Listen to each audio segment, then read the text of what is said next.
ठाकरेंच्या शिवसेनेमध्ये बंडखोरी करून शिंदेंसोबत गेलेल्या 6 खासदारांचं अखेर शिवसेनेमध्ये विलीनीकरण झालंय। लोकसभा अध्यक्ष ओम बिर्ला यांनी विलीनीकरणाला मंजुरी दिली। ओम बिर्लांच्या निर्णयानंतर खासदार संजय राऊत संतापले। संजय राऊतांनी एकनाथ शिंदेंवर घणाघाती टीका केली आहे। ठाकरेंच्या शिवसेनेत बंडखोरी करून शिंदेंसोबत गेलेल्या 6 खासदारांचं अखेर शिवसेनेत विलीनीकरण पूर्ण झालंय। लोकसभेचे अध्यक्ष ओम बिर्ला यांनी या निर्णयावर मोहर उमटवली। त्यामुळे आता हे 6ही खासदार अधिकृतपणे शिवसेनेसह एनडीएत सहभागी झालेत। ओम बिर्ला यांनी 6 फुटीर खासदारांच्या निर्णयाला मान्यता दिल्यानंतर शिंदेंनी त्यांचे आभार मानले। या निर्णयानंतर शिंदेंनी ठाकरेंना आत्मचिंतन करण्याचा सल्ला दिलाय। मात्र बिर्लांच्या निर्णयानंतर संजय राऊत चांगलेच संतापलेत।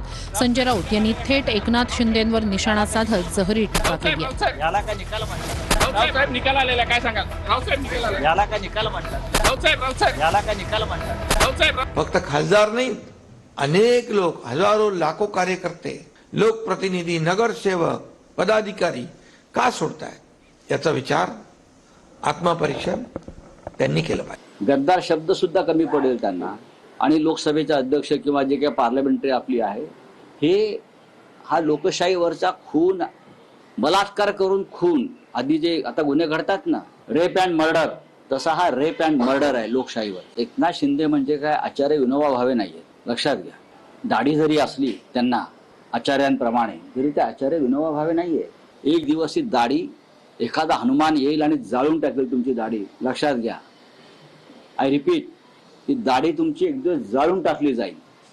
दाढीवरती हात फिरवून तुम्ही आम्हाला नीतिमत्ता शिकवू नका। कोण आचार्य विनोबा भावे आहे हे सांगण्याचा अधिकार संजय राऊत तुम्हाला नाही। तुम्ही शिवसेनेची वाट लावली, सगळा पक्ष संपून टाकला आणि गद्दारीची भाषा कोण करते? तुम्ही स्वतःला आचार्य आत्रे समजू नका। आमच्या मुद्द्यावर त्यांनी सुरुवातच अशी केलेली आहे की 6 जणांना आम्ही ॲफिलिएशन मान्य देते आणि त्या ॲफिलिएशननुसार, आता ॲफिलिएशन हा शब्द कुठेही कायद्यात नाही ना, की कुठल्या तरी पक्षाला ॲफिलिएट होणं, मर्जर टू थर्ड हे सगळं त्याच्यामध्ये आहे। आणि 10व्या घटनेच्या 10व्या शेड्यूलमध्ये अशी कुठली तरतूद नसताना अशा लोकांना मान्यता देणं गैर आहे। आता मला वाटतं तो सगळा टेक्निकल विषय आहे आणि हा सगळा टेक्निकल विषय जो आहे हा स्पीकर महोदय जे आहे ते त्या ठिकाणी बघतील। त्यांनी पक्ष बदललेला नाही, पक्षाचं चिन्ह तेच आहे, पक्षाचं धोरण तेच आहे आणि म्हणून त्या शिवसेनेतून शिवसेनेत आहे, म्हणून पक्ष बदलाची त्यांच्यावर कारवाई होणार नव्हती हा मला ठाम विश्वास होता आणि त्याच पद्धतीने त्यांनी आज निर्णय दिला। जे काही पार्श्वभूमी होता त्याच्या आधारावर जे या पद्धतीचं लोकशाहीचे तुकडे तुकडे करायचा त्यांनी निर्णय केलेला आहे, त्याचा परिणाम आहे की नियमात नसताना सुद्धा त्या पद्धतीचं त्यांनी निर्णय घेतलेला आहे, हा चुकीचा आहे। दिल्लीत अधिवेशनाआधी झालेल्या बैठकीतही याच विलीनीकरणाच्या मुद्द्यावरून मोठा गोंधळ झालाय। तृणमूल काँग्रेसच्या फुटीर खासदारांना बैठकीसाठी बोलावल्यानं विरोधक आक्रमक झाले होते। विरोधी खासदारांनी संसदेच्या सर्वपक्षीय बैठकीतून वॉकआउट केलाय आणि नंतर पुन्हा बैठकीला हजेरी लावली। Rebel 20 MPs, their merger has not been approved by the speaker. The 20 disqualification petitions are still pending. After the 91st amendment, there is no room for a separate block.